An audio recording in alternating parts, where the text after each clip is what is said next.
Very good evening, distinguished guests, honorable colleagues, ladies and gentlemen.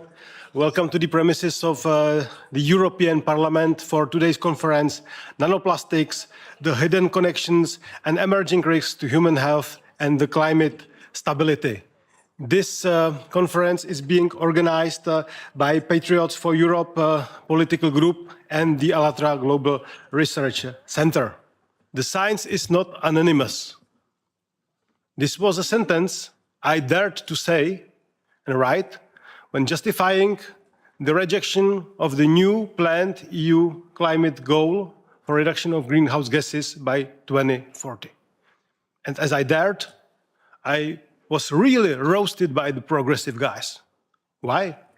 Because I questioned the European Climate Bible, which is the Europe as soon as possible, as fast as possible, is supposed to reduce the greenhouse gases, no matter on the costs, no matter on the add value, no matter on what's going on in other countries outside EU, and no matter on, let's say, indicia that there are other elements, human cost or not, that are also involved in the climate stability. And this is fully being ignored. So this is the reasons why, together with Patriots for Europe, we have decided to schedule a couple of meetings to discuss all the cross connections and complexity of the climate stability, climate change, sustainability, and also the public health. And the first of them is today on nanoplastics. Why? Because nanoplastics, compared, for example, to microplastics, are so small that their penetration to the cells and tissues is much easier. Also, they influence the CO2 absorption, for example, to the oceans, while, let's say, changing the vitality of microflora on the sea level. Simply, it's a matter of fact that nanoplastics have become a topic for not only the public health, but also for the climate. And this is the reason why I'm really glad that we could hold the debate today. And now is my nice honor to welcome the speakers of today's. So let me also introduce the two welcome speakers with introductory remarks. Mark Burns, pastor, chairman of the Spiritual Diplomats Initiative, and the advisor to the President Donald Trump. Welcome to the European Parliament.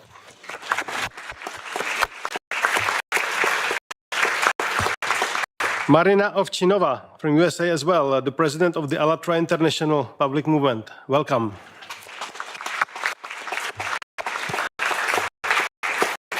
Then we have the expert panel from the ALLATRA Global Research Center. Alexander Masny, the biochemist. Hello. Welcome. Anna Kotliar from Israel, specialist in geology and geography. Welcome. Sitting to my right, Dr. Kara from the Czech Republic, let's say applied mathematics.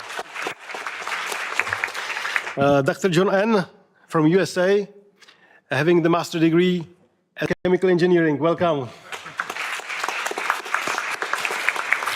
And last, but very, very not least, Professor Antonio Ragusa from Italy, obstetrician and gynecologist, the first scientist that has proven the microplastics in the human placenta. Welcome.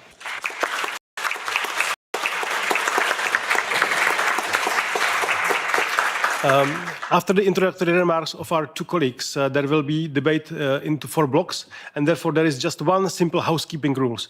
There is a tight schedule, so please follow it as much as possible, otherwise I will have to be prudent. And now it's my pleasure to pass the floor to Mark Burns.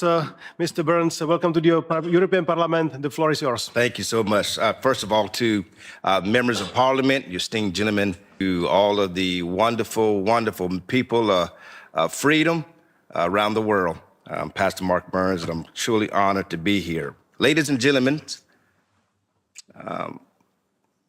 most dangers we fear are the ones we can see. fire, smoke. But today I want to talk about something ALLATRA has brought to my attention, something my global initiative, spiritual diplomacy, has since recognized as one of the key areas of work, something so tiny, yet carrying enormous impact, something that may already be inside of us, something that may already be embedded inside of our organs, and it is called nanoplastics. Nanoplastics are fragments of plastic measured in nanometers, thousands of times smaller than the width of a human hair. You can't see them, you can't avoid them easily, and that's what makes it the most dangerous. We were told that plastics was revolutionary, cheap, strong, convenient. We weren't told that plastic never goes away. It never biodegrades. It breaks down into smaller pieces. A bottle becomes fragments. Fragments becomes microplastics. Microplastics becomes nanoplastics. And when plastics reaches the size, it stops being just trash and it becomes biological. Because nanoplastics are so small, they can pass through the cells of membranes. They can enter the bloodstream. They can travel to the organs. Recent research has detected plastics particles in human blood, lungs, liver, placentas, and even brain tissue. This is no longer just an environmental issue. This is a human health issue. So how much are we all exposed? How dangerous are we all really? We breathe them. We drink them. We eat them.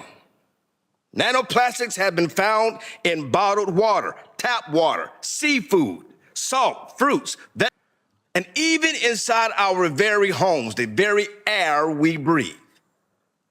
Every time plastic is heated, washed, or worn down by sunlight, it sheds microscopic particles. Synthetic clothing releases them when tires release them on the roads. Food containers release them when heated. Exposure is not occasionally, it is daily. Now here is the difficult truth. Science is still catching up. Nanoplastics are extremely hard to measure, but early studies are deeply concerning. They show nanoplastics can trigger inflammation. It can damage cells, disrupt hormone systems, interfere with organ functions. They may also disturb the gut microbiome, the systems that regulate the immunity, the digestive systems, and even mental health. There's another layer of concern. Nanoplastics act like carriers. They bind to toxic chemicals, pesticides, heavy metals, and so-called forever chemicals. They can transport these toxins directly into our cells. So they don't just add pollution, they multiply. And one of the most alarming discoveries is their potential effects on the human brain. Some studies suggest nanoplastics may cross the bloodstream and the blood barrier. The barrier exists to protect our most vital organs, to protect particles. Can these particles, if they penetrate, we're entering a completely new territory.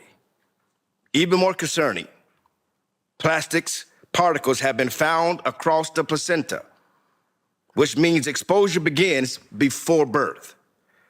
For the first time in human history, we may be passing a synthetic pollutant to the next generation before they even take their first breath. Nanoplastics don't stop with us. They move through our ecosystem. Fish ingest the plankton. Birds ingest fish, and eventually we ingest them too.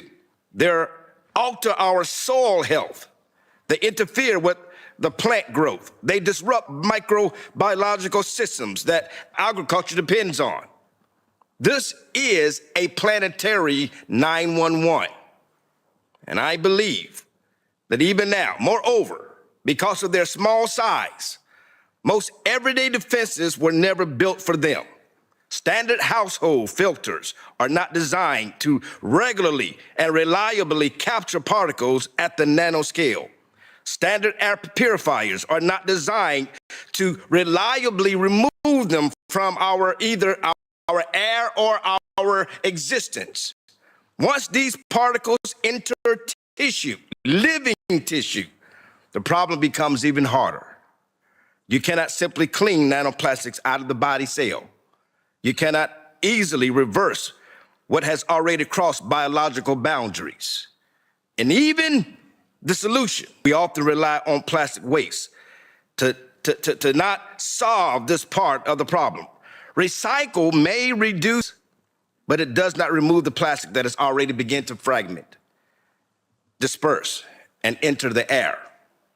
Which means this: even if plastic production slows down tomorrow, it would not undo the exposure that has already begun. This is not a problem we simply switch off or turn off. And when exposure continues, while understanding is still developing, the risks do not remain theoretical. They accumulate in ecosystems, in human bodies, and potential across generations. And that is why the awareness of this issue becomes a responsibility for all human rights, for all human beings, that we realize this danger. It is affecting all of us, regardless of your race, your color, your religion, regardless of your economic system. It is impacting the whole entire human race. That's why I'm here as a spiritual diplomat, to share this alarming message to those who would hear us, that something has to be done.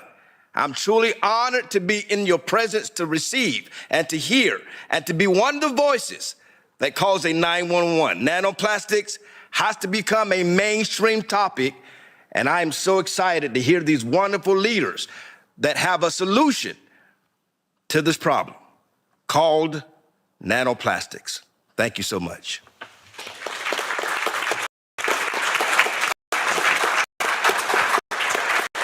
Thank you very much, Pastor Burns, for your inspiring introductory remarks. And now it's my pleasure to pass the floor to Marina Ovchinova, President of the ALLATRA International. Madam, the floor is yours. Thank you so much.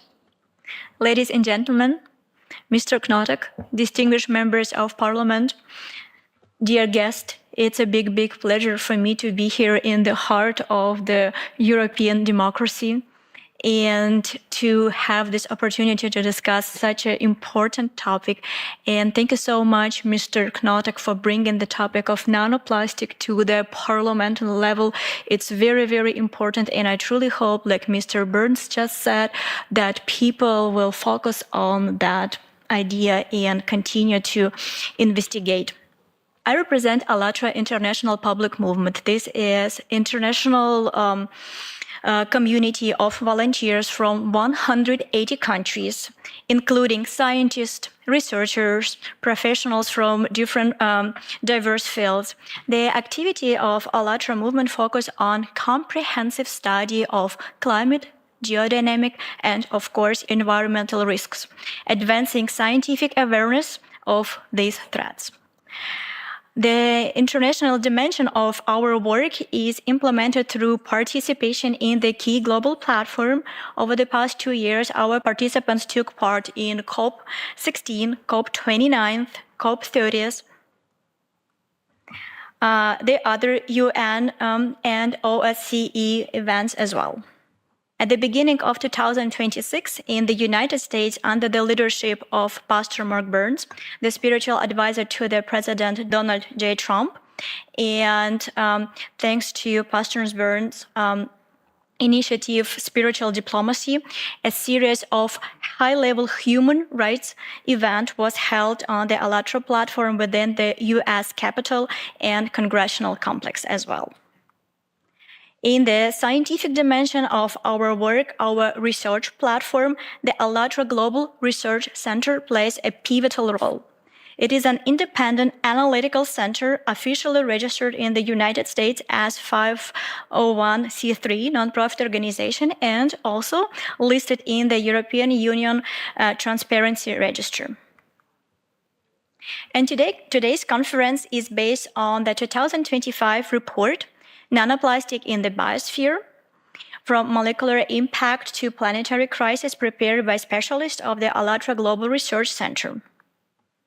And it's my particular honor for me to share with you that one of the inspiration behind creation of this report was the apostolic blessing of Pope Francis received by ALLATRA movement in 2024 in recognition of our environmental protection activities. And in 2025, Pope Leo XIV also extended his blessing to the volunteers of ALLATRA movement as well. Of course, with the moral support of the Holy See, together with years of interdisciplinary research on micro and nanoplastic conducted by representative of our Global Research Center, formed the foundation for the popular science documentary Nanoplastic, The Threat to Life, which premiered in November 2025. The film has since received several international recognition, including awards at the festival in Mannheim, the London Independent Film Awards, and the Latitude Film Awards. Also joining me at this podium today are representatives of our research center who have traveled here from the United States, Israel, Germany, Czech Republic. And you need to understand, while they represent only a portion of a much broader international scientific consortium, one that includes experts affiliated with leading institutions around the world, they are here to present the collective research findings and analytical conclusions of the ALLATRA Global Research Center, including a comprehensive assessment of the potential consequences of micro and nanoplastic proliferation for human health and ecosystem integrity. And we invite all participants to engage in a professional, responsible, and constructive dialogue on this issue in a spirit of good faith and mutual respect. Thank you very much for your attention. And right now, it is my honor to introduce our keynote speaker, Dr. John Ahn, an expert in chemical engineering and sustainable technologies, holding a PhD from Technical University of Munich and MBA from INSEAD and a master's degree from the University of California, Berkeley.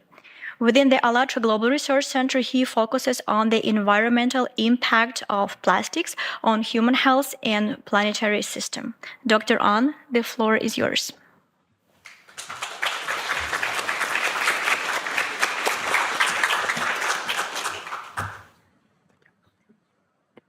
So, honorable members of the European Parliament, esteemed colleagues, ladies and gentlemen, thank you for the opportunity to be here. It's an honor to speak on behalf of ALLATRA Global Research Center, along with my colleagues here. Today, we have convened to discuss a topic that, until recently, was perceived primarily as an environmental issue, but is now increasingly relevant to medicine, climate science, and public policy. The topic is micro and nanoplastics and their emerging risks. For decades, plastic pollution appeared to be a visible problem. Bottles on the beaches, debris in oceans, waste in landfills. Yet recent findings suggest that the most significant consequences now occur at scales not visible to the naked eye, at the micro and nanoscales. It is well established that plastic does not readily biodegrade. Instead of disappearing, under the influence of solar radiation, temperature fluctuations, and mechanical stress, plastic materials continuously break down into smaller and smaller pieces. Plastic does not disappear. It changes scale. And when scale changes, so does the nature of its interaction with the environment. Today, these particles are present in the food that we eat, the water we drink, even the air that we breathe. They've been detected in some of the most remote places, from the pristine mountain regions to the depth of the ocean and within the human body. Our discussion will begin with a fundamental question. What happens when synthetic material designed for durability becomes a virtually permanent component of the environment and part of our bodies? To address this question, we will take an interdisciplinary approach, examining the issues across several scientific disciplines. We'll first examine how micro and nanoplastics form, how they circulate through environmental systems, and how they enter and accumulate the human body. We'll then consider the potential health implications and the underlying mechanisms, including how surface charge may enhance biological interactions. We'll also broaden the discussion to the planetary scale and explore the potential influence of plastic particles on the atmosphere processes, cloud formation, and heat dynamics. This includes recent anomalies in ocean warming, potential interaction with a geodynamic activity, and a broader implication for natural disaster trends and economic stability. Today, the impact of micro nanoplastics represents a complex, systemic challenge at the intersection of public health, ecosystems, and climate. No single country, discipline, or institution can address it alone. For this reason, our meeting offers an opportunity to examine the evidence together and to define clear, coordinated path forward grounded in knowledge and collaboration. With that, it is my pleasure to introduce our first speaker, Ms. Anna Kotyar from Israel. Ms. Kotyar holds a degree in ecology, and she's a representative of the Scientific Advisory and Research Council of the ALLATRA Global Research Center. Ms. Kotyar, the floor is yours.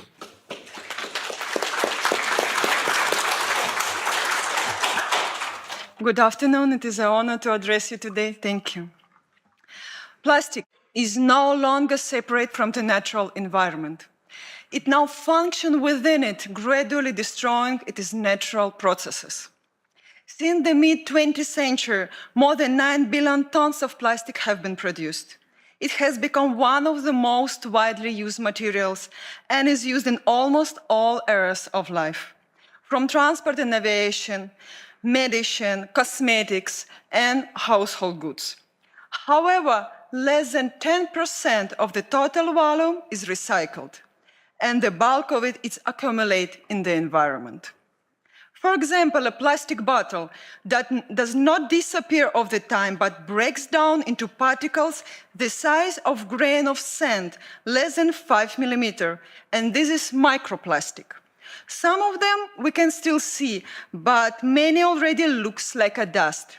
But this plastic dust continue to break down further.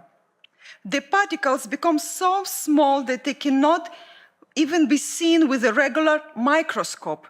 They are thousands of times smaller than thickness of a hair and can be smaller than human cells and many bacteria. And this is already nanoplastic.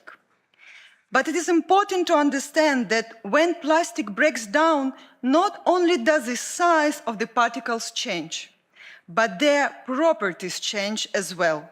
If a plastic fragment with a diameter of about 5 millimeters disintegrates into particles approximately 1 micrometer in size, their number increases by many orders of magnitude. From a single such fragment, hundreds of billions of microscopic particles can be formed. At the same time, their total surface area increases dramatically. It can be thousands of times greater than an original fragment. And it is precisely that surface that determines how actively the particles interact with the water, air, chemical substances, and living tissues. In addition, as the size decreases, the role of surface effect increases, including the ability of plastic particles to acquire and retain a surface electric charge. The presence of a charge increases their physical-chemical activity. Consequently, plastic fragmentation means not just its mechanical destruction, but the transition of the material to a different state, from relatively inert large waste to a huge number of active microscopic particles. And for such particles, surface interactions become a determining factor in their behavior in natural and biological systems. And we will return to these consequences of this transition later. There are already more than 200 million tons of plastic waste in the ocean, and this amount is increasing every day. It was believed that the ocean was the final destination for plastic accumulation and the kind of global landfill, but it turned out to be only intermediate reservoir. Scientists estimate that sea breezes can carry up to 136,000 tons of microplastics ashore each year, and that is more than 370 tons every day. That is why coastal residents are among the first to bear the load of this impact. Today, there are 5 so-called garbage patches in the world's ocean. However, the situation in the Mediterranean Sea, which scientists are already calling the 6th garbage patch, is particularly concerning. But unlike the others, it is invisible because it consists mainly of microplastics. In this region, the concentration of microplastics in surface waters is 4 times higher than the area of so-called Pacific garbage patch, and this makes the problem particularly significant for residents of European countries. However, the impact of plastic is not limited to coastal regions. After rising into the atmosphere, air currents carry micro and nanoplastic thousands of kilometers inland, where they settle with the rain and snow. And for example, atmospheric precipitation of microplastics have been recorded in the mountain regions of French Pyrenees. A similar pattern has been observed from the Alps to the Arctic. In other words, micro and nanoplastic are present not only in the areas of active economic activity, but also in the places that have traditionally been considered pristine. Settling on land along with the rain and snow, these particles accumulate in forests, on plants, on agricultural lands, and in soils. There they interact with the root systems of plants. Microplastics are found in vegetables, fruits, and cereals, and then they enter the bodies of farm animals through feed and are detected in milk and meat. In other words, plastic is already embedded in the food chains. Studies show that microplastic can also reduce photosynthesis in plants, indicating potential yield losses of approximately 4 to 14% for major crops on a global scale. In fish and land animals, micro and nanoplastics are associated with inflammation, tissue damage, metabolic disorders, and organ dysfunction. This is no longer a question of food quality, but also of food security. Consequently, micro and nanoplastics should be considered not as a local waste problem, but as a new physical and chemical factor on a planetary scale. In this regard, the problem of microplastics goes beyond waste management and needs to be addressed with a framework of policies on public health, environmental sustainability, and, as we will hear later, potential climate risks. Thank you so much, and I pass the word back to John Ann. Thank you. Thank you.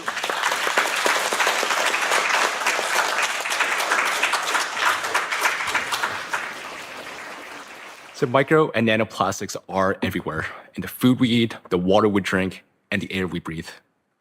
When they enter the bloodstream, these particles can circulate through the body. They've been detected across multiple tissues and organ systems, including the liver, kidneys, heart and blood vessels, placenta, and breast milk, as summarized in a recent review published in Nature Medicine. These particles can also accumulate in the gastrointestinal tract, lungs, and endocrine and reproductive organs, where such accumulation is associated with potential disruption of the normal biological function. As someone with over 2 decades of experience in chemical engineering, I find this evidence deeply concerning. Micro and nanoplastics enter the human body continuously through ingestion, thermal contact, and inhalation. Exposure to these particles occurs without interruption. Now, among these pathways, inhalation may represent a particularly hazardous route. According to a study conducted in a coastal city in eastern China, individuals spending time outdoors may inhale up to 1 million microplastic particles per year. Recent findings suggest that when inhaled, the plastic particles, particularly those carrying surface charge, may migrate along the olfactory nerve through the brain towards the brain where measurable concentration have been detected. Among the organs examined in a recent study, the highest concentration of micro nanoplastics were detected in a brain tissue. The levels there were 7 to 30 times higher than those in the livers or kidneys. The researchers at the University of New Mexico estimate that in middle-aged individuals, each gram of brain tissue contains about 4,900 micrograms of plastics, roughly 0.5% by weight. In absolute terms, this amounts to about 7 grams, comparable to the weight of a small plastic spoon. Here, I want to point out that the situation may be even more concerning for children because their lower body mass and higher intake of air, liquid, and food relative to their weight can result in substantially higher exposure to plastic particles per kilogram, up to 4 times greater than adults by some estimates. This brings us to question whether internal accumulation of these particles is associated with measurable effect on human health. According to the European Academy of Neurology, residents of coastal areas with higher levels of micro nanoplastics showed increased prevalence of functional impairments, including 9% higher cognitive disability, 6% higher mobility disability, 16% higher self-care disability, and 8% higher independent living disability. While these findings do not establish causation, the associations are consistent with emerging mechanistic evidence and indicate that these particles can reach the brain, induce neuroinflammation, and disrupt cellular homeostasis. But the potential impact of micro nanoplastics is not limited to the particles themselves. Beyond their physical presence, micro nanoplastics may pose additional risks because they also carry chemical additives, including phthalates, bisphenols, polybrominated diphenyl ethers. Health impacts associated with just 3 of these additives were estimated at $1.5 trillion in 2015. Note that more than 16,000 chemical compounds are used in plastic production, many of which have not been comprehensively evaluated for long-term health human effects. Beyond chemical additives, another factor that may contribute to the biological impact of micro nanoplastics is surface charge. Plastic particles acquire and retain surface charge through the friction in air, also known as triboelectric effect, or by absorbing ions in aqueous environments, including biological fluids. The surface charge enhances interactions between these particles and cells, organelles, and biomolecules such as DNA and proteins. The smaller the particle, the stronger the surface-driven interactions, potentially amplifying their biological impact. As noted in a recent peer-reviewed article, plastic particles may pose significant environmental and health hazards, with surface charge playing a critical role in governing their behavior. An important consequence of these surface interactions emerges when the particle enters biological fluids. As described in a growing body of research, micro nanoplastics are rapidly coated by proteins, lipids, and other biomolecules, forming what is known as ecocorona. As shown here, the biomolecules gather around the particles in the bloodstream, forming this corona.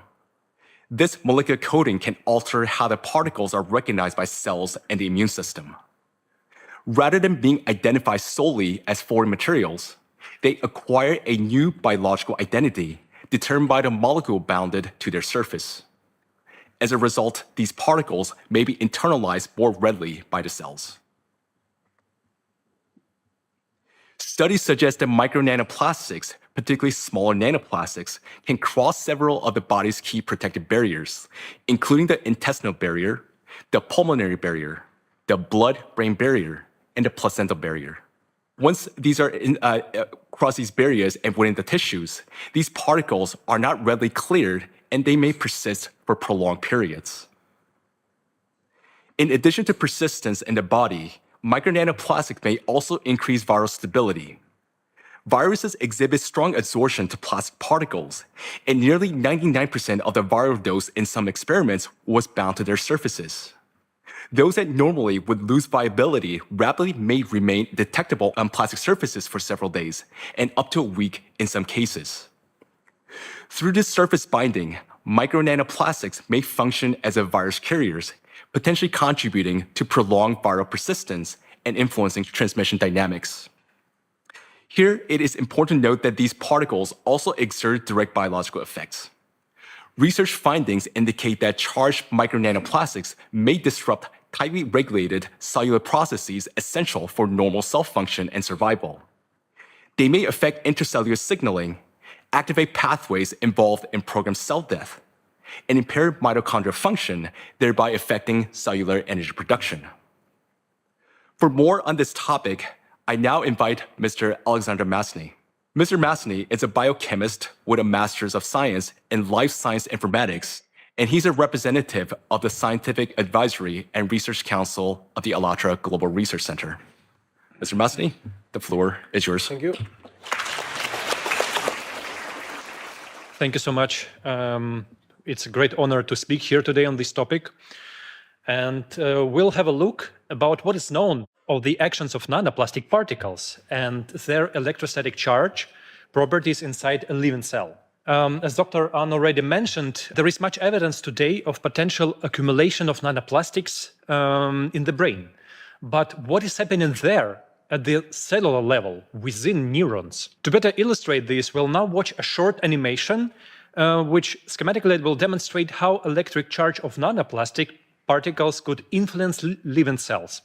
So let's have a look at neuron signaling. Each neuron works like a tiny battery. It keeps a small difference in electrical potential between the inside and the outside of a cell. This allows it to send signals at the right time. Charged nanoplastic particles in it, in their turn, may disturb this balance. And the neuron can then behave irregularly, activating too early or failing to send a signal at the right time. If this happens repeatedly, communication between neurons becomes less precise, and the function of larger neural networks can be affected. Every neuron is surrounded by a membrane that contains small gates, so-called ion channels. When the neuron needs to transmit a signal, some of these channels open, allowing these charged particles, ions, to move rapidly into or out of the cell. This movement changes the electrical potential across the membrane and generates a brief electrical impulse. The impulse travels along the neuron and passes the information to the other cells, other neuron. Plastic particles may interfere with the normal function of ion channels. Because they can carry an electrical charge, they may interact with these gates, with the channels, and slightly alter their structure. As a result, the gates may not open when they should, or they may stay longer open when it's necessary. This disrupts the precise electrical signaling required for proper communication within the nervous system. One important finding about micro and nanoplastics is their potential to affect mitochondria inside in the cell. Mitochondria are often described as a cell's energy center. They produce the energy the cell needs to function, but they also help regulate metabolism, cell growth, and division responsive to oxidative stress, inflammation, and even programmed cell death, apoptosis.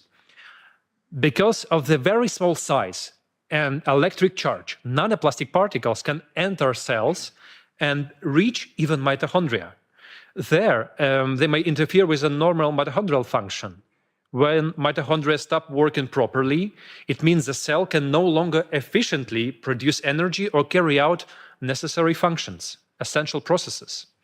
Studies from 2025 show that plastic helps bacteria develop resistance to antibiotics, driving a crisis that medicine is increasingly unable to control. Why? Because plastic is the perfect platform for bacterial growth. When bacteria comes into contact with microplastic particles, they can activate a metabolic process related to electron transfer. In simple terms, we can imagine that plastic particles may exchange electrons with bacteria and act as an additional source of energy, sort of power bank. This mechanism is known as an extracellular electron transfer. And by gaining extra energy in this way, bacteria may grow more efficiently, divide more rapidly, and form dense, multi-layered biofilms. Such biofilms can reduce the penetration of antibiotics and make infections more difficult to treat.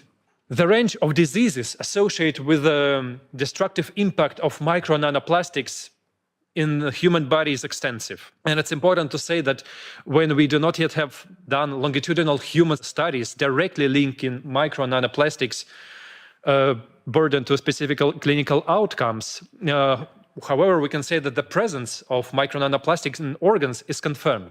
And in vitro mechanistic modeling and animal study shows that the harmful mechanisms of cell damage caused by micro nanoplastics are biologically plausible. I would like to briefly highlight several categories of disorders, some of which are currently demonstrating particularly rapid growth and affecting a substantial proportion of the population. Neuronal damage is associated with the development of severe, often irreversible conditions, including epilepsy, stroke, Parkinson's disease, Alzheimer's disease, and other neurodegenerative disorders. Having previously worked in a research institute in Fraunhofer on this topic on neurodegenerative diseases, including Parkinson's disease and Alzheimer, I'm particularly aware of really this complexity and societal impact of these conditions. So this topic is a really special issue of scientific relevance to me. And next we'll see that the work of researchers of the University Medical Center of Utrecht have demonstrated that immune cells exposed to nanoplastics die approximately 3 times faster than unexposed cells. And there are many more studies there. The impact, for example, have been associated with the development and exacerbation of asthma, progression of chronic obstruction of pulmonary disease, pulmonary fibrosis, the replacement of healthy lung tissue with SCAR1, an increased risk of malignant tumors of the respiratory tract. Micro and nanoparticles have been identified within atherosclerotic plaques, dense deposits in the arterial walls that narrow blood vessels and may obstruct natural blood flow. Their presence is associated with increased risk of myocardial infarction and stroke. Studies indicate that when microplastics are detected in plaques of the carotid arteries, the risk of major adverse cardiovascular events and mortality increased by approximately 4 and 5 times. A key mechanism may involve mitochondrial dysfunction induced by nanoplastic exposure. The accumulation of mutations in mitochondrial DNA combined with disruption of programmed cell death pathways reduce the body's ability to eliminate damaged cells and increase the likelihood of malignant transformation, cancer. Experimental studies in laboratory animals have shown that micro nanoplastics can accumulate in the testes, induce testosterone deficiency, and impair spermatogenesis. In animals subjected to chronic microplastic exposure, erectile dysfunction was disrupted within as little as 1 month. Equally concerning findings relate to female fertility. A 2025 study identified that microplastic particles were found in ovarian follicular fluid of 14 out of 18 women examined, with an average concentration exceeding 2,000 particles per milliliter. These data indicate that micro and nanoplastics interfere with the earliest stages of life, even prior to conception. In fact, we observe an overall decline of cognitive capacity. Age-related chronic diseases are increasingly diagnosed in younger populations. Last but not least, reproductive capacity is being increasingly compromised. The ability to conceive and give birth to healthy children is constantly decreasing.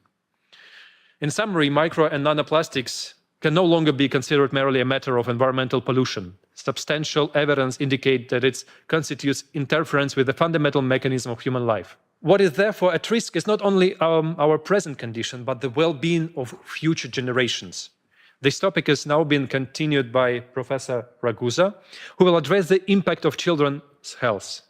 John will introduce Dr. Ragusa, a true pioneer in this field, and Dr. Ragusa will speak on the concept of cyber children, the presence of micro nanoplastics in placenta, and their impact on reproductive function.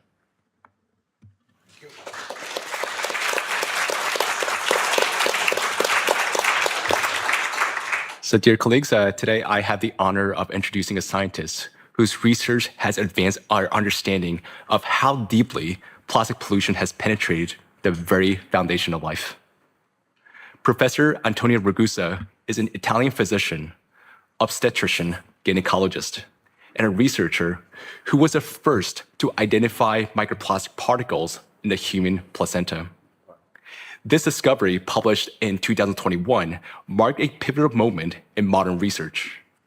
The work made by Professor Ragusa and his team demonstrated that the plastic particles are capable of reaching the sites once assumed to be biologically protected, the very place where new life begins. His study attracted wide international attention, finding that plastic particles could present in the placenta and therefore in the developing fetus raised a profound scientific and public concern. The same microscopic plastic found in the oceans and environment have now been detected within the developing human body. Please join me in welcoming Professor Antonio Ragusa.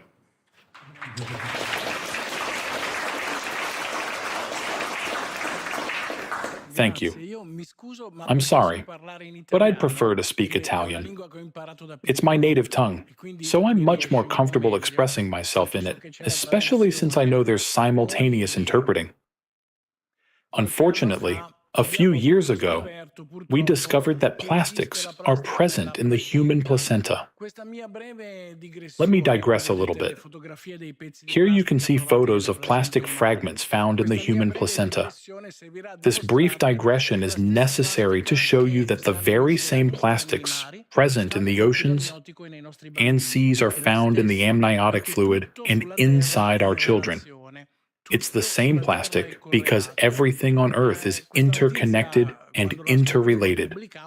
When we made this discovery and published it, the news spread all over the world. Many media outlets showed interest. We introduced the term cyborg baby, that is, cyborg children, because these children are no longer just made of organic material, but also of inorganic. This term has gained popularity in international literature. Later, a lot of evidence emerged that plastics are inside the uterus and fetal placenta. We also checked if they were present in breast milk, and unfortunately, we found it there too. Many organizations became concerned. They said, "Does this mean mothers shouldn't breastfeed their babies?" No. Breast milk remains relevant even if it contains plastics. It is the best food for our kids because artificial mixtures contain even more plastics than breast milk. So, there's no other option. The only solution is to reduce the amount of plastics that mothers consume during pregnancy. There are certain methods, attitudes, and behaviors that can be adopted on an individual level to improve the situation and reduce the amount of plastic one ingests. This is a watercolor. It might look like a photograph, but it's not. It's a watercolor made by the greatest living watercolor artist, who was partly inspired by our research. I believe that on topics like this, very sensitive topics, knowledge must not remain exclusive to scientists, but must spread to the general public. Therefore, we should seek cross-pollination, interact with journalists and art workers. This topic should move beyond university lecture halls. After we discovered plastic in the placenta and human milk, we asked ourselves, Where exactly was it in the placenta? How was it localized? And we located it, as you can see in these photographs, inside the placental cells near the mitochondria, which have already been mentioned to you, and near the endoplasmic reticulum.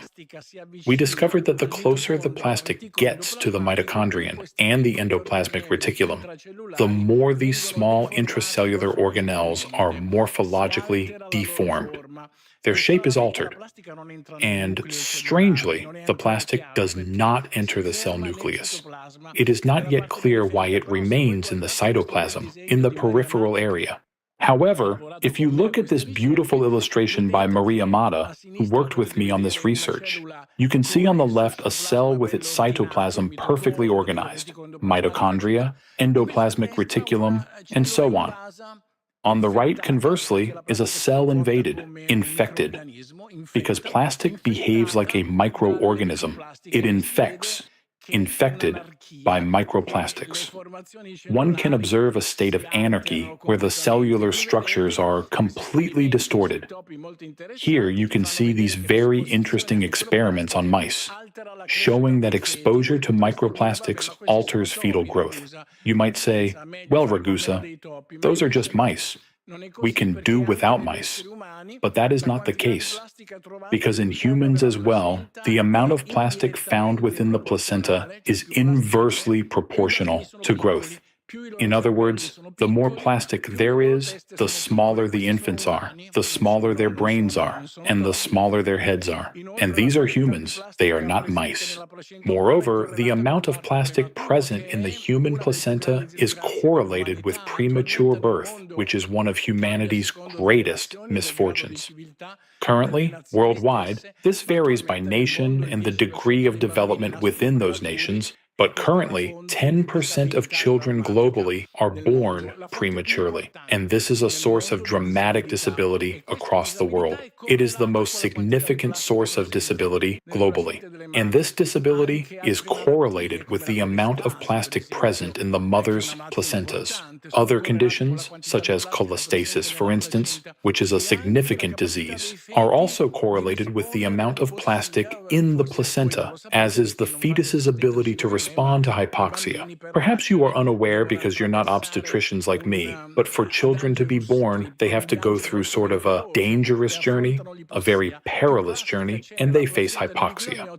The more plastic there is in the placenta and the amniotic fluid, the less capable they are of coping with it. Unfortunately, this study from Hawaii illustrates how the amount of plastic present in placentas has increased dramatically over time. That is to say, if we examine the plastic levels from when I was born in the 1960s, fortunately, there was very little in my mother's placenta. But over time, this number has surged. These are the biochemical mechanisms that have already been mentioned, through which plastic causes damage to human beings. We don't have time to analyze them all in detail right now, but we're talking about inflammation, cytotoxicity, and cell death. When this happens inside a human being, specifically within the uterus, what follows are epigenetic changes. That is, our lives are altered. Therefore, plastic is capable of changing our lives starting from the womb. And it does change it. Here you see, for example, Alzheimer's, which we discussed earlier, or Parkinson's. But observe, something I am very keen to discuss with you is obesity. Obesity has been a phenomenon of the last 40 to 50 years, because when I was a child, obesity was almost non-existent. I attended a school with over 400 pupils. Only 2 were obese. Today, if you look at the rates of childhood obesity, you see nations, such as Mexico, where 30% of children are obese. These are the mechanisms through which plastic contributes to the development of obesity. Here you can see the increase in obesity across various nations in recent years. This slide is very evocative because it demonstrates how the quantity of plastic we discard into the environment is directly proportional to obesity. That is, to the growth of our waistlines. This is a point of significant interest, as plastic is obesogenic. It acts as an obesogen. If we examine all the diseases whose prevalence has increased dramatically in recent years, Almost all of them share a correlation with plastics. These are complex pathologies. Obesity is a complex condition. It does not depend solely on plastic, but plastic exacerbates this process. We asked ourselves, how exactly does plastic make a person gain weight? It is somewhat peculiar since plastic has no caloric value. So, what is the mechanism? Well, the answer is relatively straightforward. We conducted an experimental study in which we artificially infected certain placental cells with plastic and observed what happened to them. We saw exactly the same phenomena that we had observed in natural placentas. That is, those not subjected to our artificial intervention. If you focus your attention here, this is one of our micrographs showing a single cell. You can see the cell, and inside it, within the cell's cytoplasm, indicated by the arrows, you can see numerous bright spheres. These bright spheres are microplastics. They cluster together in the same way viruses or bacteria do, and they are of similar dimensions. Those we found are approximately 10 microns in size, very similar in scale. The cell mistakes them for viruses, bacteria, or antigens, and becomes activated in an attempt to destroy them. However, it cannot destroy them because plastic is indestructible. As a result, the cell gets altered, and its ability to respond is compromised because it cannot expel them. It can neither remove them from the cytoplasm nor destroy them as it does with viruses and bacteria. And this occurs because the cell does not recognize these particles. It may take a few million years of evolution before the cell learns to recognize it and handle it effectively. Plastic. As you know, and as has already been stated, the amount of plastic we discard into the environment is immense. Although I am neither a sociologist and certainly not a psychologist, over my years of studying plastic, I have developed some ideas as to why we human beings are so foolish as to flood our environment with plastic, thereby destroying it for our children and grandchildren. There are several reasons, which I describe in this work. We do not have time to explore them in detail, but essentially it stems from the fact that for millions of years, not thousands, not tens of thousands, but millions, humans perceived the environment as an enemy. And indeed, for millions of years, nature was an enemy. Imagine early humans, men or women alike, without modern scientific knowledge or understanding, standing in a forest in Borneo, knowing nothing, unable to read or write. Nature must have seemed truly terrifying to them. We have internalized this perception. We have absorbed it so deeply that even now we remain incapable of protecting the world around us. This is my final slide. It relates to a paper in which I draw a parallel between the ocean water and amniotic fluid in children.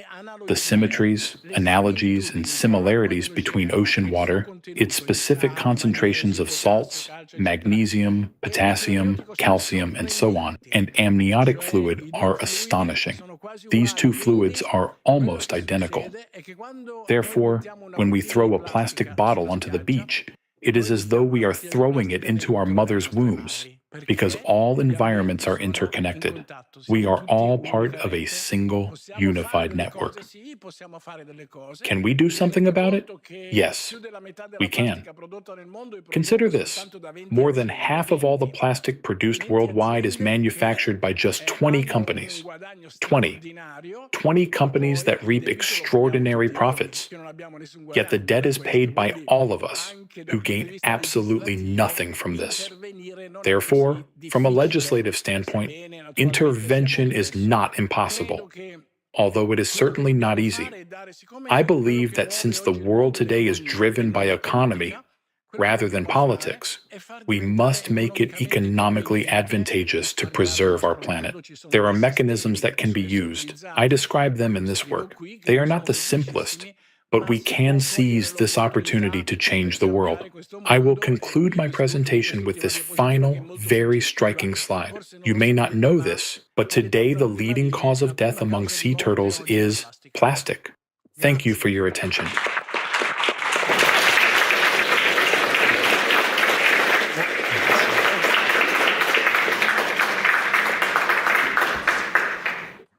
Thank you, Dr. Ragusa. So far we have examined how micro nanoplastics interact with and disrupt human cells. We now turn to how the impact of these same charged particles extend beyond the human body into the oceans, atmosphere, and climate systems. To explore this topic, I'm pleased to introduce Dr. Jan Kara of the ALLATRA Global Research Center. He holds PhD in discrete mathematics and algorithms from Charles University in Prague, and his research focuses on natural disasters, geodynamic change, and the environmental impacts of micro and nanoplastics. Dr. Kara, the floor is yours. Thank you. The impact of micro and nanoplastics on climate is an area of active research. One fact we already know, though, is that micro and nanoplastics do affect water cycle. So what does this influence involve? Water vapor in the air does not condensate into raindrops on its own. It needs particles to condensate around, so-called condensation nuclei. Naturally, these are particles of dust, sea salt, soot, or other aerosols. As Anna already told us, there is substantial amount of nanoplastics in the air, and the research published in journal Nature has shown that plastic particles in the air act as condensation nuclei for water vapor. When there are more condensation nuclei in the air, the same amount of water is distributed among more droplets. Thus, initially, these droplets are smaller, and it takes them longer time to grow to the size at which they start falling as a rain. But eventually, when the rain starts, it is more extreme, because more water has accumulated in the cloud overall. Thus, when the concentration of nanoplastics is high enough, they first contribute to prolonged periods of drought, followed by more intense rainfall and possibly causing flooding. Similarly to affecting rain, nanoplastics also affect how droplets freeze into ice. Normally, pure water droplets freeze at a temperature of around -38 degrees Celsius. In presence, the research from Pennsylvania University has shown that in presence of nanoplastic pollution, the droplets usually freeze already at temperatures of -18 to -24 degrees Celsius. Due to the fact that raindrops freeze at higher temperatures, hail is created at lower altitudes. This way, nanoplastic pollution contributes to more frequent creation of hail and creation of larger hailstones. On this slide, you can see graphs from European Severe Database showing how the frequency of large and very large hail is increasing in Europe over the last 20 years. Here you can see some samples of the hailstones. If we take long-term trends, then the chances of large hail in Europe are growing by about 20% per decade since the 90s. Similarly here, we can see how the chances of heavy rain are growing in Europe over the last 30 years. These events are causing significant damage, and nanoplastics are apparently contributing to the increase of these extremes. To summarize, micro and nanoplastics affect the condensation of water vapor and cloud formation, which leads to an increase in intensity of storms, thunderstorms, and other destructive natural phenomena.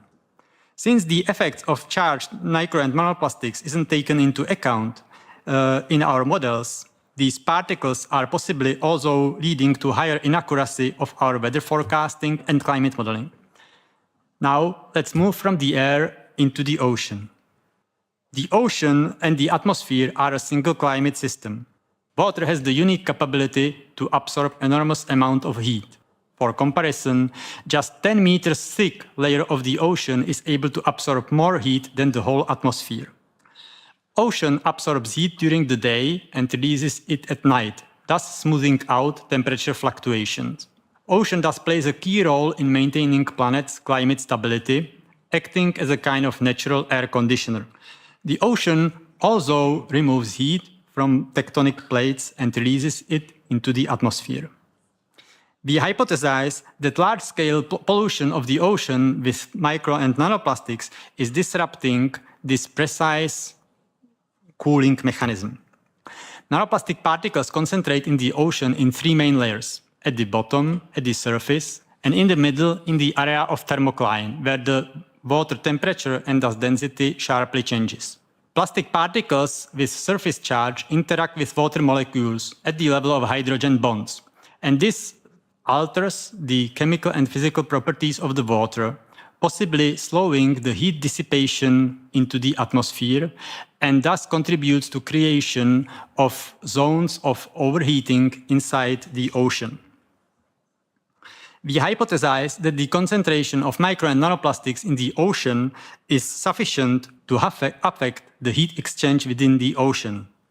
This in turn may lead to less heat being removed from the Earth's interior lithospheric plates, cooling less. As the graph shows, the temperature of our oceans is increasing at unprecedented rates. In fact, over the last few decades, the rate of warming ocean has accelerated by 450%. Now, the ocean isn't warming only at the surface, where the ocean is heating from the sun and the atmosphere. In fact, the surface heating affects only the upper 700 meters of the ocean due to mixing. But as you can see from the temperature profile data, since about 2017, the whole depth of the ocean up to almost 2,000 meters is abnormally warm. So what are the reasons of such intense warming of the ocean? According to our hypothesis explained above, the first reason is the concentration of micro and nanoplastics in the ocean. Since mid-20th century, the amount of plastic pollution entering the ocean is rising sharply. And all of this plastics is degrading into micro and nanoplastic particles. Now, over the same time period, we see a steady rise in the ocean surface temperatures. In Europe, we are particularly affected by this. Microplastic pollution in the Mediterranean Sea is one of the most severe in the world. It's 7 times the global average and 4 times higher than in the Northern Pacific, the area widely known for plastic pollution. Thus, it is quite possible that micro and nanoplastic pollution is already significantly contributing to the rise of heavy rain, large hail, tornadoes, and other extreme weather phenomena we observe in Europe. Now, temperatures and other extremes aren't growing only in Europe. As you can see in the graph, year 2025 has been the 3rd hottest on record, only marginally colder than the 2nd warmest year 2023. Similarly, the amount of heat stored in the ocean, so-called ocean heat content, has grown by 23 zettajoules, which is, for comparison, about 37 years' worth of energy production of the whole humanity. Traditionally, this heating is attributed to the emissions of anthropogenic greenhouse gases. However, fast warming rate in recent years is significantly surpassing predictions of our climate models. Let me quote Dr. Gavin Schmidt, director of NASA Goddard Institute for Space Studies. The long-term trends we understand, and it's being driven by the greenhouse gases, it's being driven by anthropogenic effects. But what happened in 2023 was that, and then plus something. And that plus something is much larger than we expect, or as yet can explain.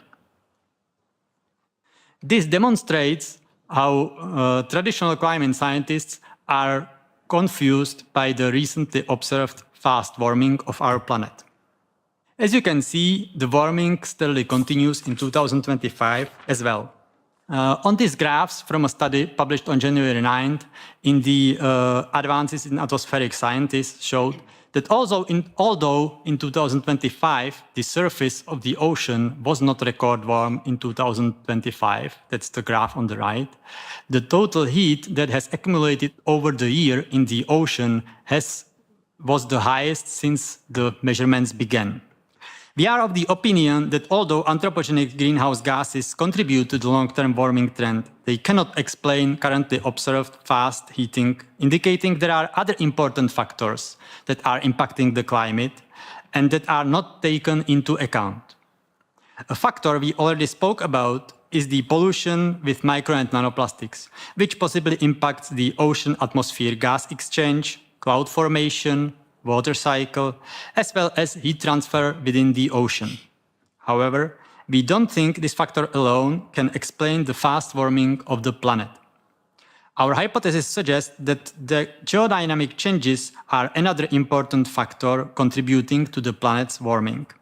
That is, activation of the Earth's interior, increasing the geothermal heat flow, heating the oceans from below, and thus, consequently, the whole planet. Let me now pass the word to John, who will be speaking more about these changes. Thank you.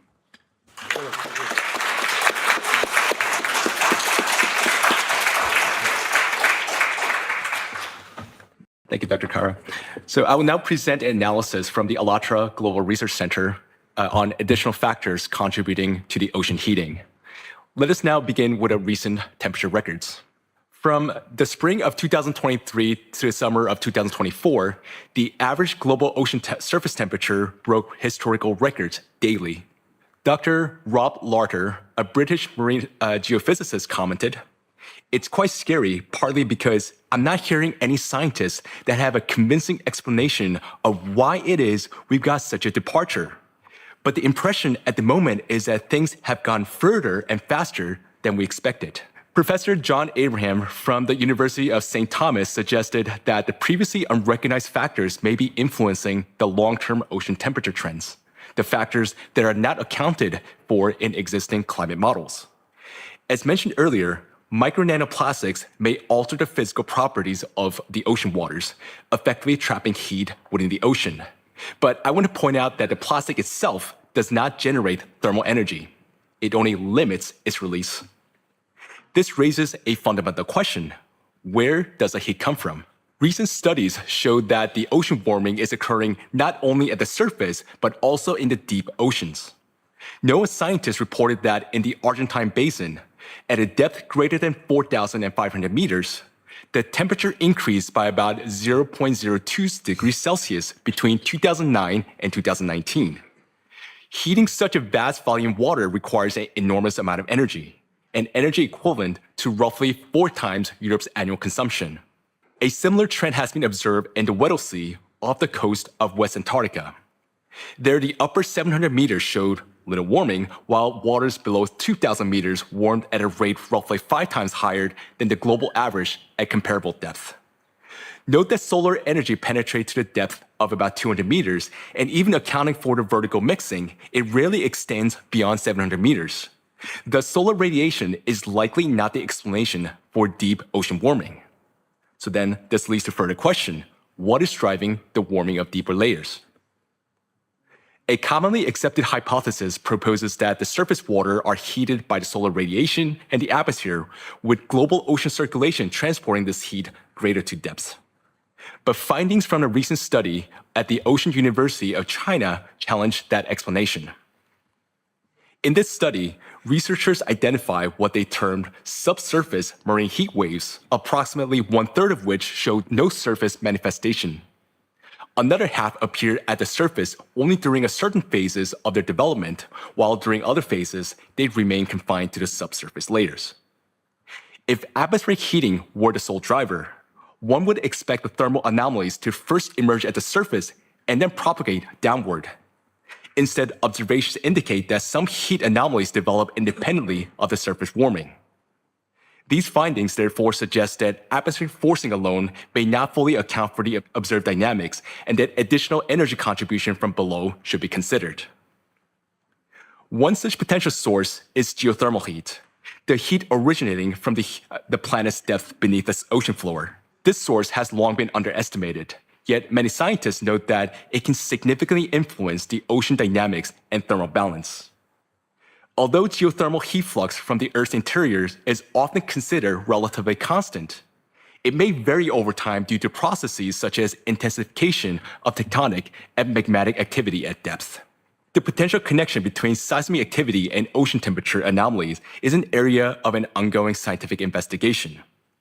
Numerous empirical studies indicate a complex relationship between them. For example, in 2010, scientists from the Institute of Earth Physics of the Russian Academy of Sciences published a study reporting a statistically significant connection between seismic activity and climate variability in the tropical Pacific, including El Niño events. Based on more than 30 years of observation, the authors found that El Niño events systematically follow changes in seismic activity with an average delay of approximately 1.5 years. A similar pattern was observed in long-term trends. During the observation period, sea surface temperature increased by about 0.1 degrees Celsius, while seismic activity energy released in the Pacific Ocean, that doubled. Professor Arthur Vitrito of the College of Southern Maryland reached a similar conclusion. He analyzed ocean floor earthquakes with magnitude between 4 and 6 in relation to global atmospheric temperatures. According to his calculations, since 1995, the number of ocean floor earthquakes along the mid-ocean ridges has increased. These ridges form a global system approximately 60,000 kilometers long where new oceanic crust is actively forming. Vitorino reported that the seismic activity in this zone correlates with increase in global atmospheric temperatures with correlation coefficient of 0.7. He also observed that the temperature rises tended to follow an increase in seismic activity with an average lag of about 2 years. According to his hypothesis, intensified seismic and volcanic activity along the mid-ocean ridges increases hydrothermal heat release into the ocean, contributing to ocean warming and subsequently to increases in atmospheric temperatures. In addition to tectonic seismic activity, underwater volcanism may also contribute to ocean heat flux. Current estimates indicate that about 75% of the Earth's volcanic eruptions occur beneath the oceans. Although the dynamics of submarine volcanism are inherently difficult to assess and remain insufficiently studied, observation records suggest increased activity in many systems worldwide.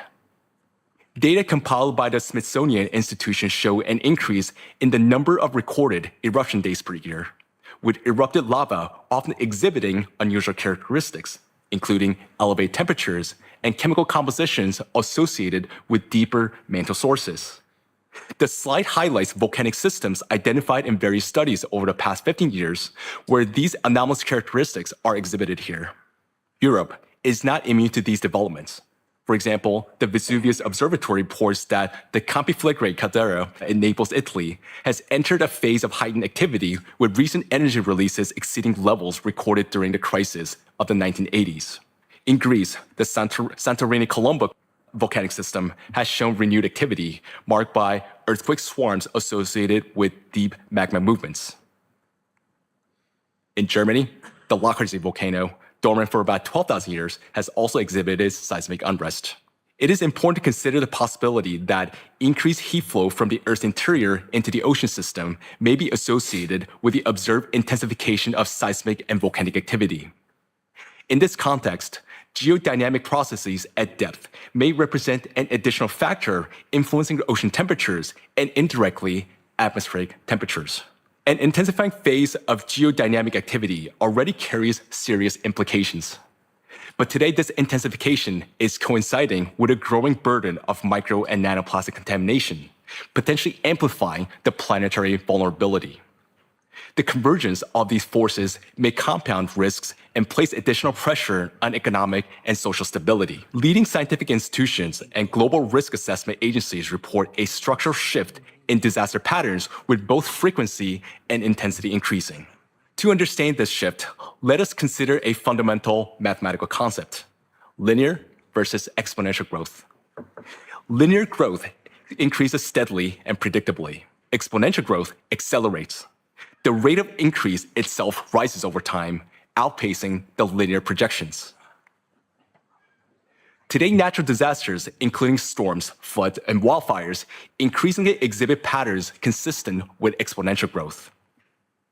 The World Meteorological Organization, major insurers, and leading research institutions have documented this acceleration in both disaster frequency and economic losses.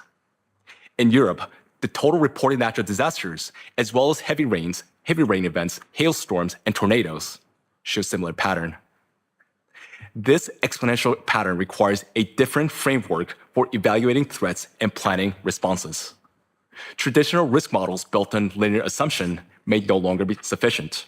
The compounding interactions between intensifying geodynamic activity, micro and nanoplastic pollution, and increasing natural disasters present a growing challenge to economic and social stability. Addressing this convergence will require an updated approach to risk assessment and preparedness. Micro and nanoplastics are not merely a pollution. They represent a systemic threat to human health and climate stability with measurable economic consequences. This threat operates through two reinforcing pathways, placing pressure on the foundation of long-term economic resilience. In 2023, the EU health expenditure reached 1.7 trillion euros, approximately 10% of GDP, with per-person spending increasing by 44% over the past decade. Current projections account for aging populations and trends for chronic diseases, but they do not incorporate the emerging burdens associated with micro and nanoplastics, which could place an additional strain on the healthcare systems. At the same time, disaster-related losses are escalating. Between 2009 and 2024, average annual losses increased by 54%, with Germany, France, Italy, and Spain among the most affected. These losses are placing increased strain on EU governments and financial institutions. While climate change accelerates plastic degradation, plastic pollution reduces climate resilience. Each dynamic reinforces the other. Yet the current policy framework do not reflect this interdependence. Plastic pollution is largely addressed separately from public health and climate strategy. What is required instead is an integrated framework that places micro and nanoplastic at the center of health, climate, and economic planning. To understand why existing approaches remain insufficient, I now pass the floor to Alexander Massenet. Yes, thank you. When people first hear that micro and nanoplastics are already in our blood, our organs, even our brains, an instinctive question arises. How do I get them out of my body? Biohacking communities promise some detox protocols, supplements, saunas, and personal hacks to flush out micro and nanoplastic particles.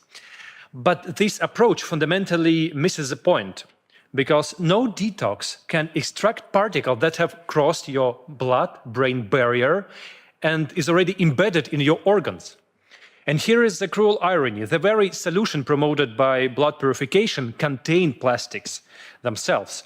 Plasmapheresis, hemabsorption, filtration devices. We are using plastics to try to eliminate the effects of plastics.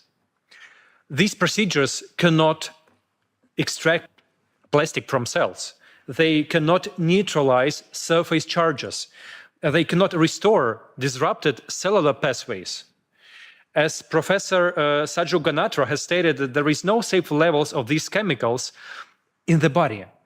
The goal cannot be slightly reduced for individuals' load, while the environment continues to saturate us with new particles every day. To see why current solutions fail, we need to look at a full plastic life cycle. Someone might say, let's reduce plastic production and use and ban plastic production more. So this is impossible now. Plastics are now deeply embedded in the modern life. Examine what will collapse: medical devices, food supply chains, electronics, constructions, our infrastructure. A full prohibition is simply not possible in the foreseeable future, and it's also economically disadvantageous, either at the level of individual countries or at the level of international economy. We turn to recycling as the supposed solution. But here is the paradox. Recycling generates more micro and nanoplastic particles. The mechanical stress of recycling plastic to shred particles faster than virgin plastic will degrade. We're not solving the problem, we're accelerating it. And here is the biggest issue no one talks about, and where we have no answer at all. Humanity has already produced 10 billion metric tons of plastic. Much of this now breaking down into invisible particles that circulate in our air, in our food, water, and accumulate inside our bodies. 100 million tons will continue fragmenting for centuries, even if we stop production tomorrow. The world ocean alone contains 200 million tons of plastic waste. Current extraction rates of ocean cleanup efforts are approximately 20,000 tons per year. This is less than 0.001% 0.01%. At this rate, complete ocean cleanup would take up approximately 10,000 years, assuming we stop all new pollution today, which we cannot. So the problem compounds exponentially, and whether we stop production or not. The greatest danger isn't that plastic we haven't yet made or recycled. It's a micro and nanoplastic we are already living with. We cannot clean this up. We cannot filter it out. We cannot recycle our way out. So the solution, therefore, is not to eliminate plastics, but to ensure that there is no longer will threaten life. So what can we do? So let me reiterate that the risk associated with micro and nanoplastics arises from several factors, including their chemical additives, size and shape, surface charge, and resistance to degradation. Taken together, these characteristics determine how plastic particles behave and interact with biological and environmental systems. As my colleagues have noted, plastic particles already present in the biosphere pose ongoing threat that must be mitigated. Yet we currently have no practical means of altering their chemical composition, size, or shape at scale. But one viable direction, at least in theory, may be worth exploring: the influencing their surface charge. The surface charge of micro nanoplastics plays an important role in determining their behavior in biological systems. Many naturally occurring nanoparticles, such as mineral dust, sea spray aerosols, and clays, also carry surface charge, but charge associated with plastic particles appears to differ in its persistence and its interaction dynamics. It can remain stable across multiple environments, including air, biological fluids, and this charge can enhance the particle's ability to, for example, penetrate cells and cross biological barriers, including placental and blood-brain barriers. It also enables the plastics to bind to DNA, proteins, and cell membranes, and to persist, accumulate within tissues, and to influence the water cycle and heat transfer dynamics in the oceans. Therefore, if the surface charge of the plastic particles could be neutralized or even partially be reduced, their biological interaction and uptake could be limited. So this could, in turn, lower cellular adhesion, reduce charge-mediated binding to DNA proteins, decrease absorption of toxic substances and heavy metals, and restrict transport across biological barriers. For these reasons, international research should focus on developing methods capable of reducing or neutralizing the surface charge of micro nanoplastics. Achieving this objective would require coordinated, large-scale international collaboration, potentially comparable to major scientific initiatives of the past, such as Human Genome Project. I now pass forward to Jan Kara.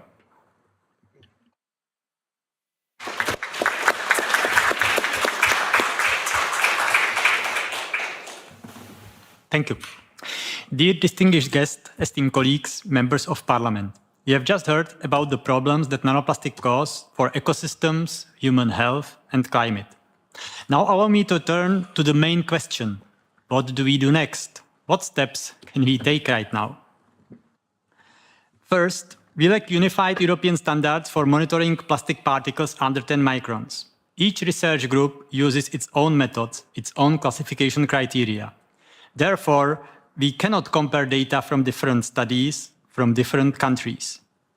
We cannot create a comprehensive picture of nanoplastic distribution across Europe. Imagine if each country would be measuring temperature using its own scale. We have to develop these standards. We also lack standardized protocols for studying health impacts. We have no unified methodology for assessing the effects of nanoplastic on human body. Some scientists study effects on liver, other on lungs, yet another on brain. But all use different approaches. Without some unified protocols, we cannot obtain reliable and reproducible results for making informed decisions. Third, we lack comprehensive studies that would evaluate and compare the impact of nanoplastics from all angles. Here, I would like to highlight the Horizon Europe research topic that was published last year about advancing knowledge on the impacts of micro and nanoplastics on human health as a good step in this direction. And fourth, there are no requirements for including nanoplastics in climate research. Science climate models still do not account for this factor. We study the influence of CO2, methane, aerosols, but we completely ignore nanoplastics, which can significantly affect climate processes. This is a serious gap in our scientific methodology, and therefore we think it is necessary to adapt climate models so they properly account for nanoplastic pollution. It is also important to grow public awareness of the micro and nanoplastic pollution topic. Studies on micro and nanoplastics impacts on health are increasingly being discussed in social media. The Eurobarometer survey from 2020 has shown that 94% of Europeans care about protection of natural environment is important for 94% of Europeans, and 88% of them are concerned about the microplastic impact. Given the particularly high level of microplastic pollution in the Mediterranean, 7 times above the global average, it is important to act proactively. Finally, let me emphasize that nanoplastics pollution is a global problem, and Europe cannot solve it alone. First, because plastic released into the environment in one part of the world degrades into micro and nanoplastics, which is then quickly spread throughout the world. Second, because the time is limited and the challenges in front of us are large. As a citizen of Europe, I would like to see our Europe make a significant contribution to the solution of the micro and nanoplastic problem. Perhaps European representatives could propose United Nations protocol for micro and nanoplastics pollution at the next climate summit. Or they could initiate a creation of an international research coalition with European participation. In conclusion, I would like to emphasize that according to our estimates, the window of opportunity for substantial progress is several years, not decades. Therefore, timely action is particularly important. I sincerely believe that we have all the capabilities to address this 21st century challenge. And now, let me hand back to John for the conclusion. So, dear distinguished guests, esteemed colleagues, and members of parliament, today our world faces several systemic challenges: rising healthcare burdens, accelerating climate disasters, and contamination of air, water, and food systems. These may appear as separate crises, yet they share a common underlying factor: the micro and nanoplastics. Plastic particles are not simply pollution. They function as a risk multiplier affecting biological, environment, and economic systems. Our challenge is substantial. Plastic particles are already present throughout the human body and across the environment. Addressing it will demand transformative scientific and technological innovation. On behalf of ALLATRA Global Research Center, I would like to first extend my sincere gratitude to Mr. Ondřej Knotek for his leadership in organizing today's event and for bringing this issue of micro and nanoplastics to broader public and institutional attention. Also, many thanks to Pastor Mark Burns for placing this important topic on the agenda of his global initiative, Spiritual Diplomats, and for helping to bring this conversation to communities around the world. And my gratitude also goes to Professor Antonio Ragusa for his pioneering research and sharing his findings with us today. Through his work, the scientific community has gained deeper insight into the presence and potential impact of micro and nanoplastics in the human body. Finally, I would like to thank all the speakers and for all of you for your attention and engagement. We share a responsibility that transcends borders and politics, the protection of our common home. Thank you. Thank you very much.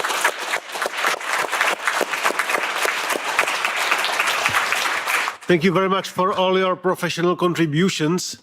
And now it's time for potential questions from the public. So I'm looking around. Is there any question or remark towards our distinguished speakers, distinguished guests? I would like to ask Mr. Ragusa. He mentioned that amount of nanoplastic in placenta has grown over decades. Do you have some data regarding it? Yes. There are at least 3 international studies showing that the amount of micro and nanoplastics within the placenta has been gradually increasing over the years. And the increase has been particularly noticeable over the last 10 years. This is because the amount of plastic that to put it into perspective, 90% of all plastic produced ultimately ends up in the environment. Some countries are more conscientious than others. Italy, for example, is very conscientious because it recycles 12% of its plastic. But there are countries in Southeast Asia, for example, that do not recycle anything at all. Thus, all the plastic produced ends up in the environment.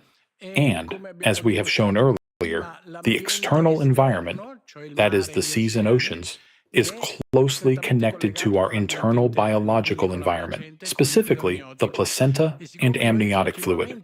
Since we are constantly dumping plastic into the environment, increasing year after year, it is obvious, both from a scientific and practical point of view, that the amount of plastic in our children and in our fetuses, even before they are born, is steadily and relentlessly increasing.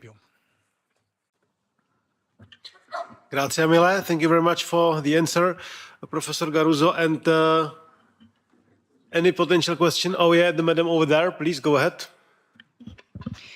Good evening, and thank you very much for this very kind panel that we have tonight here, bringing such important topics for nanoplastic.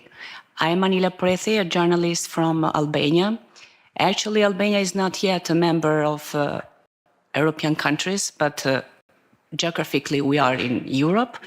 So as you know, Albania has a long coastline along the Adriatic and Ionian Seas.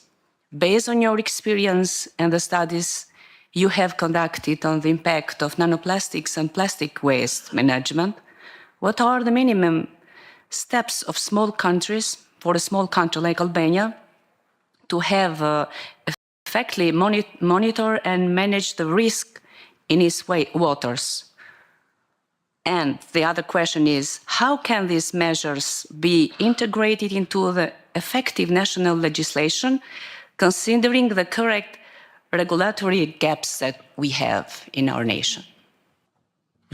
Thank you very much. And who is now interested to answer that question? Yeah, I will start with some points. Indeed, like for a small country like Albania, it's unique, this geographic between the Adriatic and Ionic Seas. Yeah.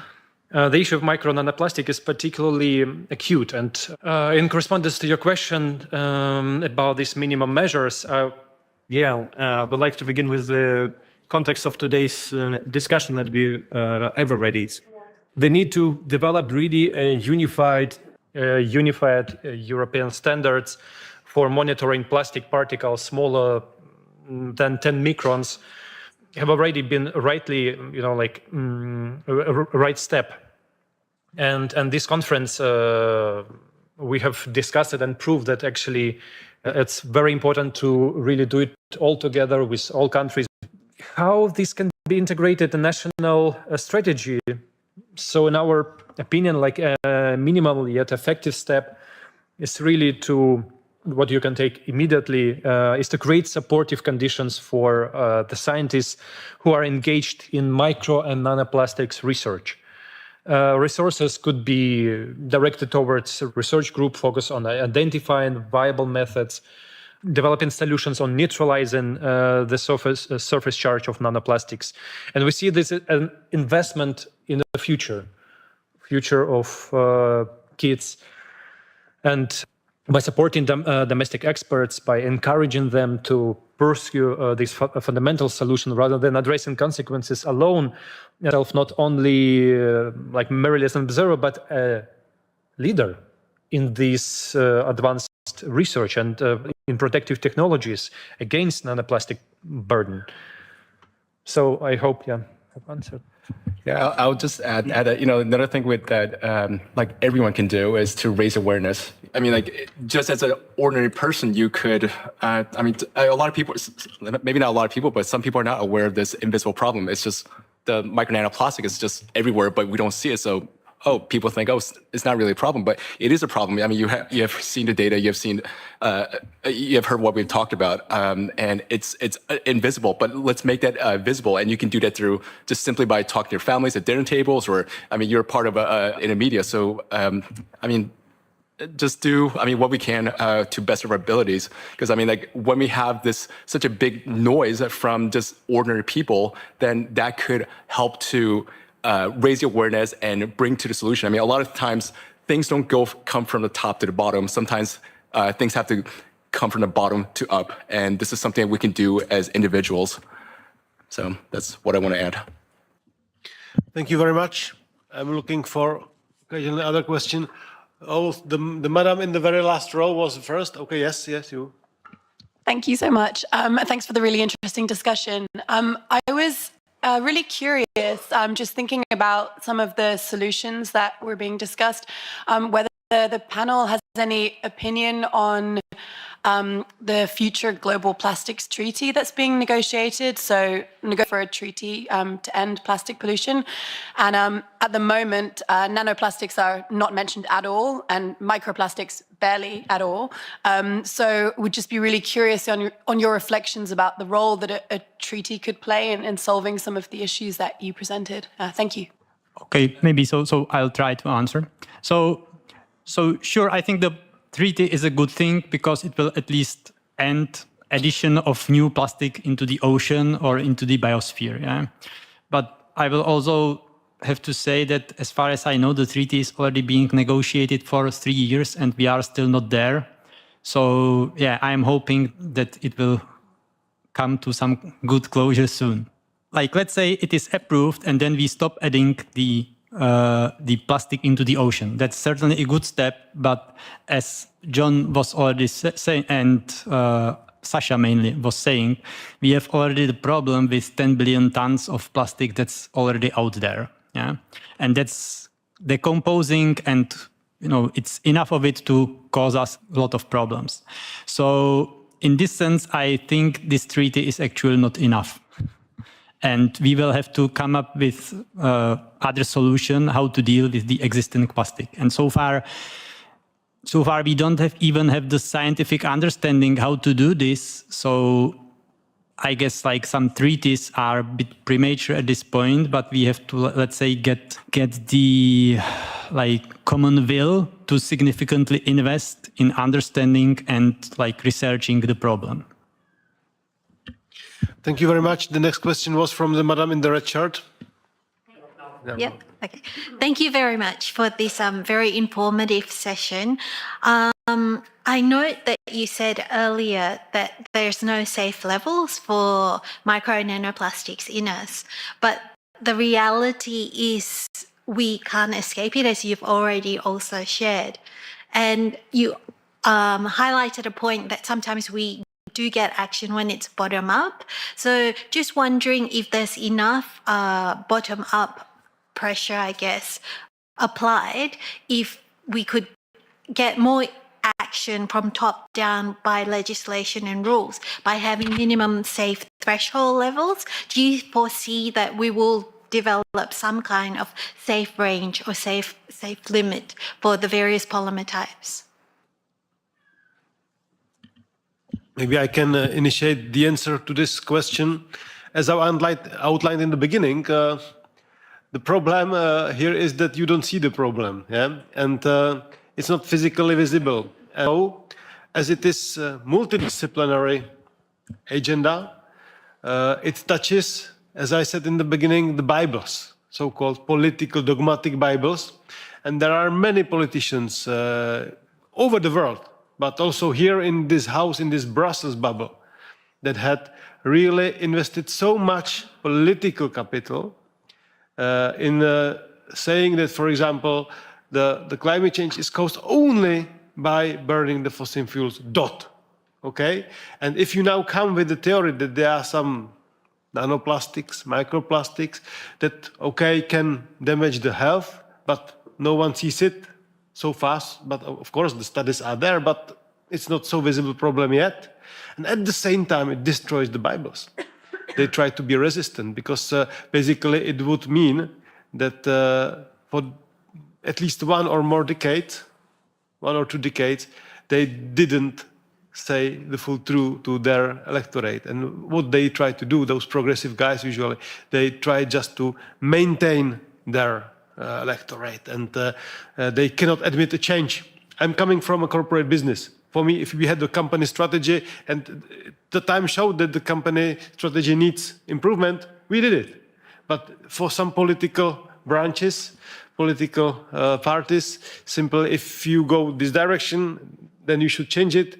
It would be a loss for them. Instead of turning it into occasion, they're just afraid of this. So I'm afraid that there really must be much more, to conclude the answer, much more pressure from the bottom to the up in order to persuade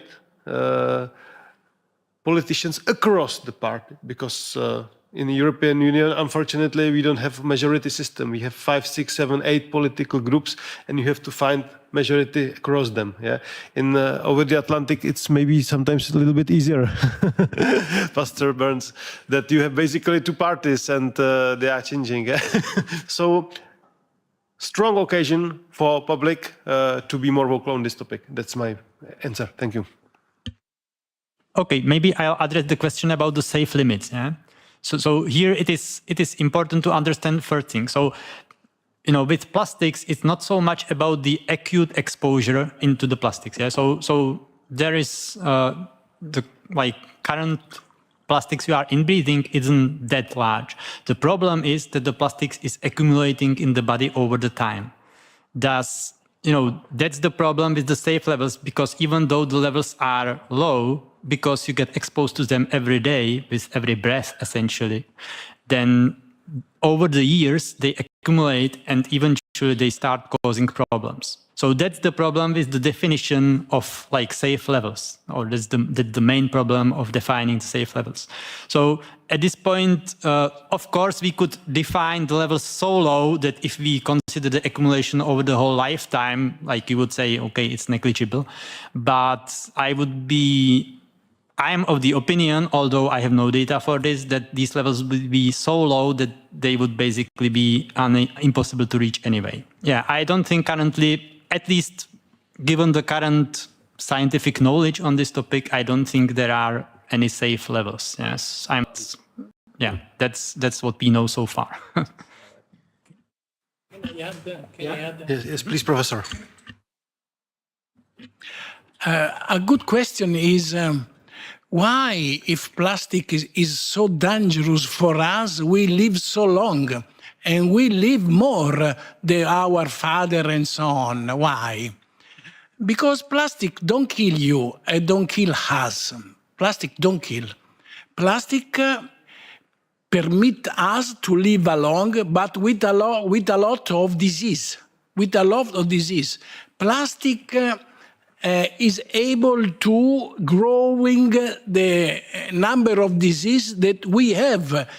Also when we are baby, when we are infant, because infants today have a lot of disease that long time ago they are not.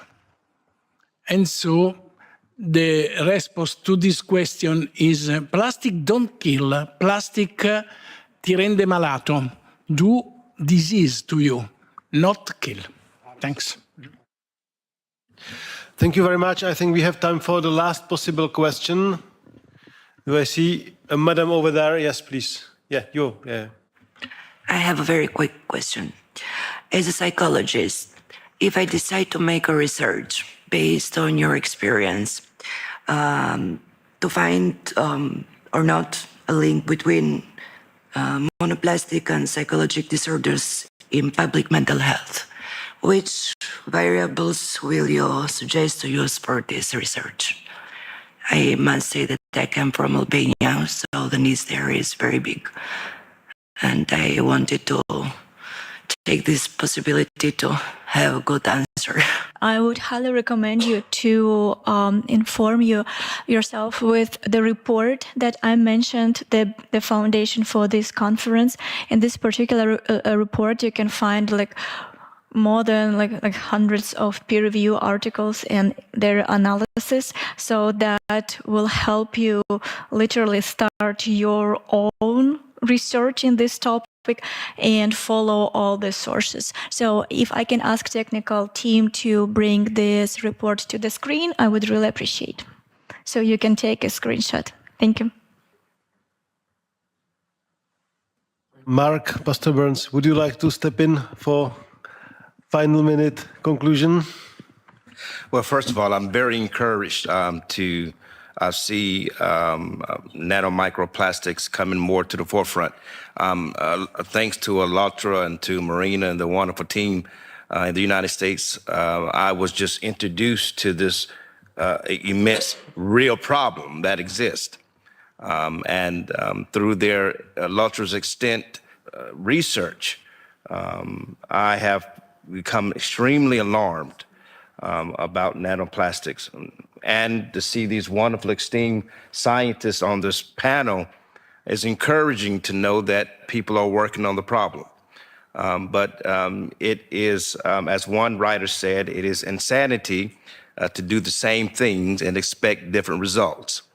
And so for me, this is ammunition that I need, Your Excellency, to echo this message around the world, make the level of government at the United States of America, and to continue to work with the European Union and our partners around the world to try to bring a resolution to this very real growing problem. So thank you so much for Your Excellency putting this on, and thanks to the wonderful ALLATRA scientists, to Marina and the wonderful team, and all of you that are around the world that are coming to just you journalists who are making this a top priority. This is what spiritual diplomacy looks like, that you're willing to risk your reputation to save someone else. And this was all about the unborn babies, the neuroscientists, the Alzheimer's disease, all the effects of nanomicroplastics that we've learned in this wonderful panel is to make the human society a better place. So thank you so much for doing this. I'm very grateful.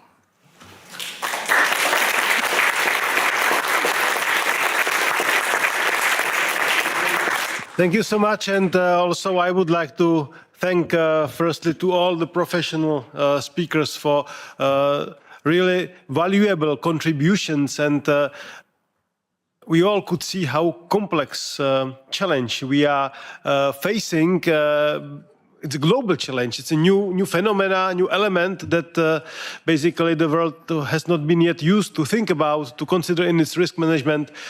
Global coordinated action is, of course, needed here.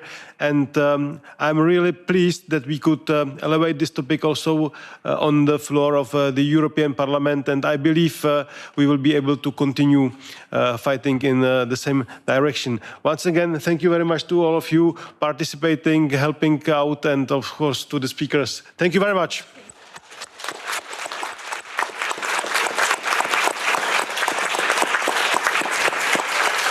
And thanks to the introductors. Thank you.